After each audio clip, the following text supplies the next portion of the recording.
Luxifer, those Australians were in the house at Sema and Sema Fest, pulling double duty in that 2,000 horsepower LS supercharged Toyota. That thing was rowdy. Let's go to the footage. We were neighbors with them at the KOA, so we had a good time with them. This is our bros from the parking lot. These are our Australian brothers. These are our camping buddies. Holy crap. That is all This thing is rowdy. I like how it's not lowered at all. I like how it still looks very much like an off-road truck. Let's go look at the back, because those tires are not what you would expect. You know, I seen him at the tire spot earlier, and I didn't understand the tires, but I understand them now. There's just no point in fighting the feeling. Just a certified tire shredder, folks. There's no point in it. Damn.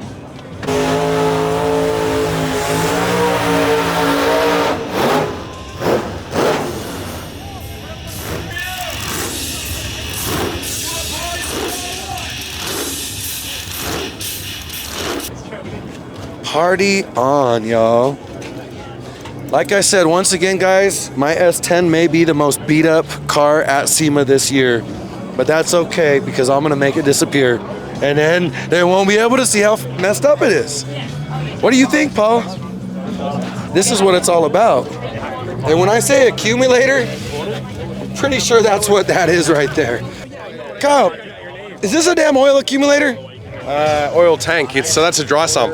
Ah, she's a dry sump. Yeah, so see, I'm used to like really, how do you say it? You take a streetcar, cut everything off, weld the diff, and send that shit. So all this fancy stuff, that's a little bit out of my league. Yo. What are we looking at, speaking of fancy stuff? What is this power plant here? So this is a LS-based engine, everything aftermarket. There's not a single factory part left in the motor. So dart block, billet crank, all the stuff to go with it. It's a 1471 high helix supercharger, billet injector hat. It's EFI too, which is quite rare for an Australian burnout car. Normally they're mechanical, but we've went EFI for just ease of tuning and reliability. So basically, this is a dry sump. See, when you make a certain amount of power with a blower for long periods of time, your oil will float out of the sump and get them to your rocker covers, and then it'll blow out into the breathers, and you can hurt your motor. So all the big motors have to run dry sumps to keep the engines alive. Unfortunately, it's a necessity for what we do.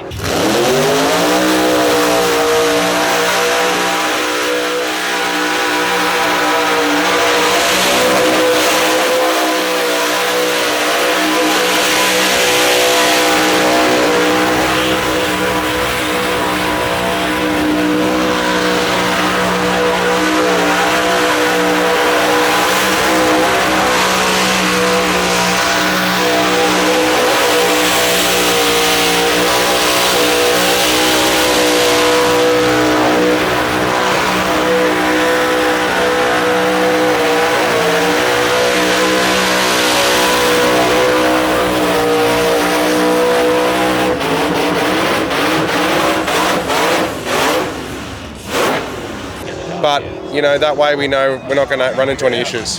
How much horsepower do you think this is putting down with this setup? Like, what you're running right now? What are you making? The only reading I got was on a roller dyno. We strapped it down with about 10 straps. The wheels were smoking on the dyno, made 1,327 horsepower.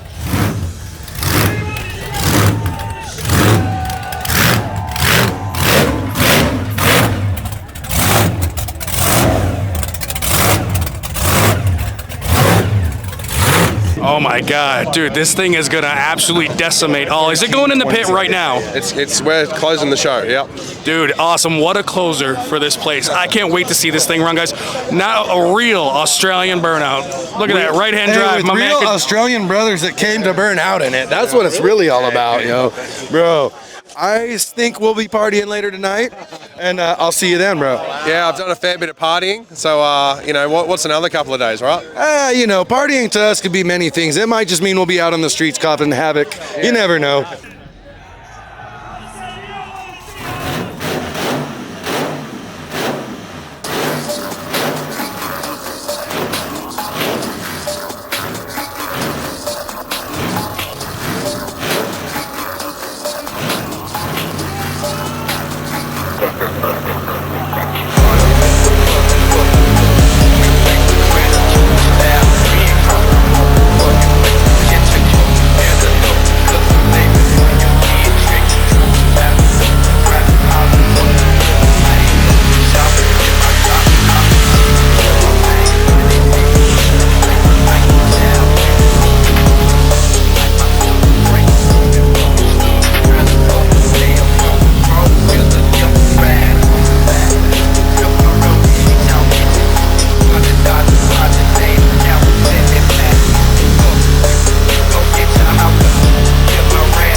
Sounds good, man. 100%. Let's get it, brother. Hey! Kyle, man, all the way from Australia. Where at it?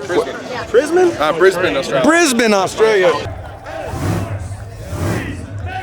That is what I call real Australian power. Big LS, supercharger, fuel injected. The only way I can see my friends is when the tires pop. That's all I can say. Yay! That was day one for me, baby. Who niggas in this bitch? Big Indian drip bit, donuts for dollars. Let's go! Yay!